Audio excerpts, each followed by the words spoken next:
Hi guys, welcome to another vlog. Ito ay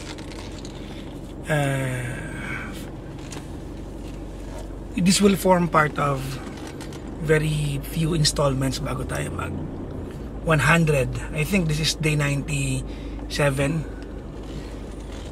or day 96. Basta almost 100 na tayo. Malapit na tayo maging 100. And nakaka-proud kasi we were able to accomplish every single day in the past almost 100 days na nag-vlog tayo. Diba? I was able to consistently vlog and tell you about my day. Pero syempre, hindi lahat ng parte ng araw ko, diba? Hindi naman lahat para ipakita ko sa inyo, no? At siguro sa ika-100 natin, hindi ako mag-vlog ng daily routine ko. I am thinking yung 100 natin siguro will be a sit-down vlog and me telling you about the things that I was able to learn doing the vlogs for 100 days, yung mga realizations and whatnot. Actually marami, nilista ko na yung iba na yung realization ng pag-vlog araw-araw. It's not even about the vlog it's about doing something consistently for 100 days. So hindi pala siya mahirap, matrabaho siya in a sense, pero hindi siya mahirap, no? Hindi siya, it is not something na pag kinonvince mo yung sarili mong doable, magdadalawang isip ka kasi nga very doable, but it's laborious and tedious. Araw-araw di ba? Kahit may mga araw na naantok ako, mas mapakiramdam ko, gusto ko maglaro ng Valorant, gusto kong manood ng Netflix, but I just had to edit. Yung pag-vlog madali yung edit part, yung that was the tricky bit yung edit part. Anyways, lalabas tayo ngayon, punta tayo sa somewhere, no? Susunduin ko si Gandang Kara ngayon at kakain kami sa labas. Bawi-bawi. Tagal-tagal na hindi nakasama. Kung bakit, tanong nyo na lang siya. Kaya kilala nyo naman ako. Ikaw naman yung bibig natin sa ganyan. Ayoko lang naman nang-iintriga. Pero in most parts, diba? I feel like I am not compelled to divulge everything. So samahan nyo ako ngayong araw na to. At kikitain natin si Gandang Kara. Hindi ko alam kung saan may kakain o saan kami tatambay ngayon. But it's past 8 in the evening. And maghanap kami ng pupuntahan. Pero let's...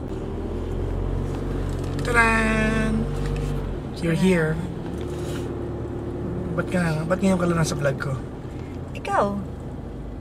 Ako? Ikaw sumagot. Ako? Tagal mo Ako sasagot. Ako sasagot. Nakalend. Bakit ka daw matagal na wala sa vlog ko? Kasi pati mo ko sinasama. Oh, sige nga. Paano ka sinasama? Sige. Paano ka sinasama? Pwede ka naman lumapit. Exactly. Pero sino ba lumayo? Lumayo? Tigilan mo nga ako. Sino? Lumayo? Sinong nag-block? Block lang yun. Inan-block ko agad. Wala pang 5 minutes na realize ko. Mali nga pala. Ba't di mo sinabi sa akin maling block kita? Kasi inan-block na kita agad. Makikita ko ba yun? Wala naman notif pag inan-block mo ang tao. So hindi na ako interesado kasi parang kasi ma-frustrate ako, okay. Totoo. Pwede naman kinabukasan, lapitan mo ako bakit ikaw yun ang block? Bakit pala pwedeng kinabukasan? Sana lumapit ka. Ako yung nagalit, ako din yung lalapit. Pero nagalit ka at alam mo ikaw yung mali na nagalit ka. Valid yung reason ko na nagalit ako. Valid din yung kahit reason ko. Kahit ano pa yun, nasaktan ako, pero walang may pakialam. Gusto mo talagang dito mag-away? Pero valid din yung reason. Sige. Pero valid din yung reason kung ba't kita pinagalitan. Kahit ano pa yun, emotions pa din yun. Oo nga. Bakit workmates lang ba tayo? Hindi yun ang... Sige, Sige. Bakit? Hindi ba ako something special? Oo nga. Pero yun lang ba ang tingin mo? Pero sige, pwede ka naman lumapit as a friend or kung ano man. Ba't mo ako binlock? Kasi sumasagot ka pa. Alam mo naman, nagigil ako. Tapos sasagot, Ayoko kasi nag-express ako ng anger ko. Tapos, ako talaga nag-typing siya, sumasagot. Pero misplaced naman kasi yung anger mo. Oo, gets ko naman yun. See? Pero ikaw alam mo sana yung ikaw na feeling lang yung lumapit. Kasi iniisip ko na ikaw yung galit. Kasi ako lahat, di ako galit talaga eh. Hindi lang ako lumapit kasi nabinak mo. Kaya nga in-unblock na kita agad. Hindi ko na nakita yun. Kasi wala naman notify unblock ha. So, wala notif yun ha. Makikita mo lang, okay. At hanggang kagabi, hanggang ngayon yata naka-block pa rin ako eh. Hindi ka na wala pang 5 minutes nung binla kita, in-unblock agad kita. Pinakita ko sa'yo kahapon. Kagabi pala sa Hindi ko rin alam kung bakit. See? Bakit di ka maka-message? Hanggang ngayon, hindi para Kasi kahit si Nicole nagtataka, hindi siya maka-PM sa messenger ko. Sabi ko, ba't kaya ganun? Oh, see? Tsaka si Prince, sabi, bakit ganun? Naka-restrict ba ako or hindi na ako maka-PM? Hindi ko alam kung anong problema ng Facebook. Pero yung iba naman nakaka-PM. So, hindi ko alam. O, di bilak. Dahil mo kami bilak. So, nakikita mo naman ako sa office araw-araw, pwede kang lumapit. Exactly, ba't di mo kalapitan? Hindi ka namamansin, tigilan mo ako. Kasi nga bilak mo nga ako. Kahit 5 block kita, alam mo, hindi yun. Hindi mo din ako kaya tigisin, lalapit at lalapit. Kailangan matutunan mo na for us to have a communication. Wag mo kong bablock. Eh di mag-away tayo, magsagutan tayo. At least wag mo kong bablock. Wag ka nga kasi sumagot kapag extreme na hindi ako sumasagot nun. Ba't nag-type ka pa ng alam mo na nga ganito ako, nagtitrigger ka pa lalo. So, nako, ibig sabihin ba dahil galit ka, hindi na ako pwede mag-respond sa sinabi mo? Gusto mo ba matugtungan to? Ha? Gusto niyo ba? Oh. Pero bakit ka hindi lumapit? Mag-move on. Ba't ako lalapit? Ako yung galit. Diba? Ikaw po pag na-bad trip, ikaw din yung lalapit. May ganun ikaw ba? Kasi ng bad trip ka pa. Tapos, syempre kapag alam mo may na-hurt ka, ikaw na lang yung lumapit. Kahit sabihin tama o mali ako. Precisely the point. Kahit ano pa yun. Napagalitan kita magpasensya ka na lang, diba? Kasi naka-hurt ka. Precisely my point. Na napagalitan kita dahil sa office matters, diba? Nasigawan kita, pinagalitan kita eh. Lumapit ako, nag-sorry ako. O syempre nung time na yun, nagsama-sama na lang yung ko. Pag ako hindi nag-a-apply. Alam mo palabasin na ako yung may kasalanan dito. Grabe. Diba? Ikis mo ako, dali. Ay, bakit ako yung magkikis? Nagdadrive ako eh. Ikis mo ako. Sige, ikis mo ako. Ikis mo ako. Nagdadrive ako eh. O, sige, pagtigil ha. Sige. Sige, ikis mo na ako. Dali mo na. Ay, naku. Huwag ka mahiya. Nakatali ako. Nahiya ka ba? Nahiya. Tigilan mo ako. Nahiya ka? So, ibablock mo pa ba ako ulit? Depende. Pag-iisipan ka. Wala kang 5 minutes yun, agad-agad. Hindi ko na nakita yun. Sige na, unblock ko na nga siya agad. Ayoko lang kasi sumagot ka kasi nga, alam mo naman yung emotions ko. Ang hirap talaga yung control. Hanggang sa cardiac natin, nakablock pa rin ako sa'yo. Hindi ko alam. See? Hindi ko alam na...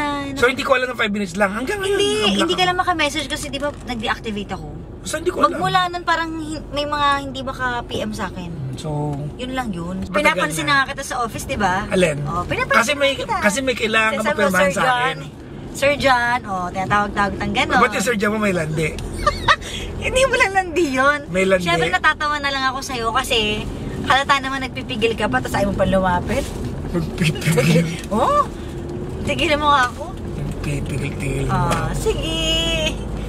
Hindi ka nagpipigil? Hindi Sige. Hindi mo ako na-miss? Na-miss. Tignan mo? Ikaw? Hindi mo ako na-miss? Hindi, ako lang yung magtatanong. Ako lang. Hindi mo ako na-miss? Na-miss. Kikilig. So kumakain kami sa labas ngayon. Ito yung pagkain ko. Jajangmyeon to. Black noodles. At yun yung sinandang karne sa kabilang lamesa. So yung pagkain niya ay karne. Pwede din siya magluto. Kaya lang maamoy ko. Ang daming pagkain. Ang dami. Jajangmyeon. Mainit pa eh. Jajangmyeon. Hindi ko alam kung anong lasa na ito.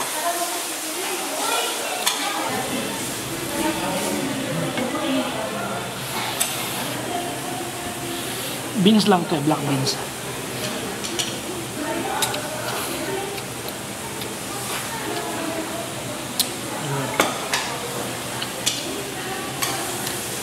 Tignan ko naman yung Cold noodles.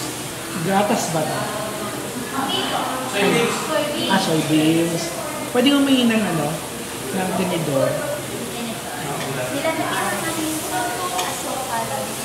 Aso matamis to? Depende po sa inyo kung anong gusto niyo. Pwedeng asukal, pwedeng asin. Pwedeng asukal. So soybeans. Lasa. So, pwedeng asukal, pwedeng asin. Ang gulo naman kumain ito. Ito yung noodles na may yellow. Actually, may yellow. Tingnan nyo. Yan, may yellow siya, oh. Yan, nakikita nyo ba? Yellow. Ayan. Ice siya. So, soybeans pala yan. Pwede pala yan. Tikman natin kung masarap.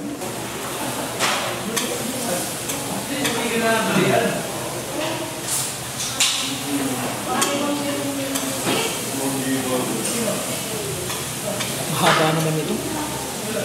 Yan. Soybeans. Gusto ko na maalat. So, hindi ako nung matamis.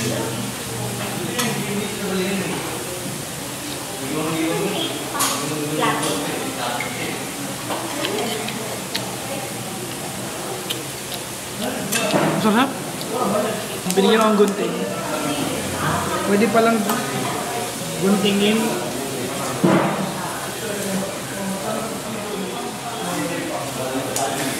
Yun. Yan siya, oh.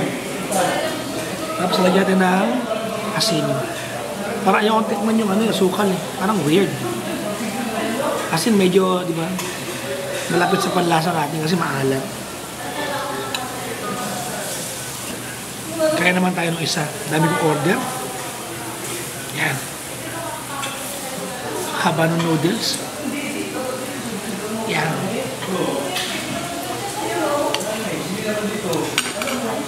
Pwede nang siguro lagyan asin to, di ba?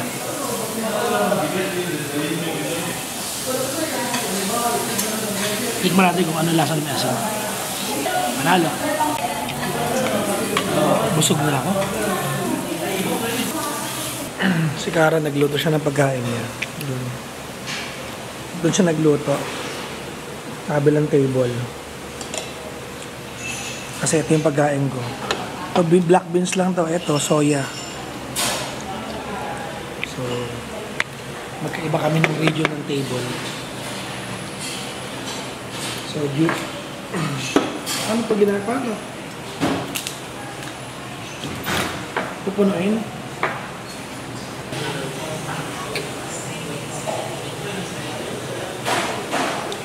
So, nasa bahay na tayo ngayon. Ay, nakapagkat na tayo kay Gandang Kara. At bumili tayo pa sa lubong para kay Kulong-Kulong. Yung Dennis, malapit lang sa kinayanin kayo eh. Pinin natin. Klong! Klong! Oh, anak oh. Yung food mo. Ito.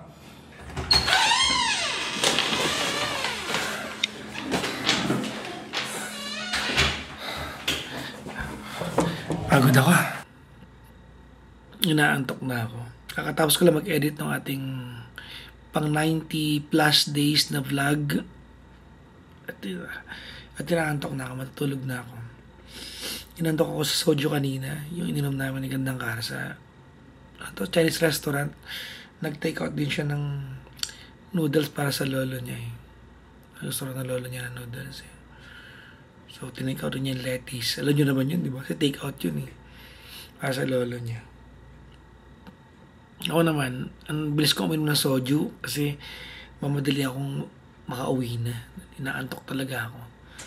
Anyways, maraming salamat sa panonood niyo ng vlog ko. Alam ko late na ako nag-umpisa mag-vlog today. At sana, at least, na-enjoy nyo. Naantok talaga ako. You guys are awesome. Thank you very much for watching my everyday. Malapit na matapos yung 100 natin. Sana makapag-vlog pa rin ako after nito. Bye-bye. Bye-bye everyone.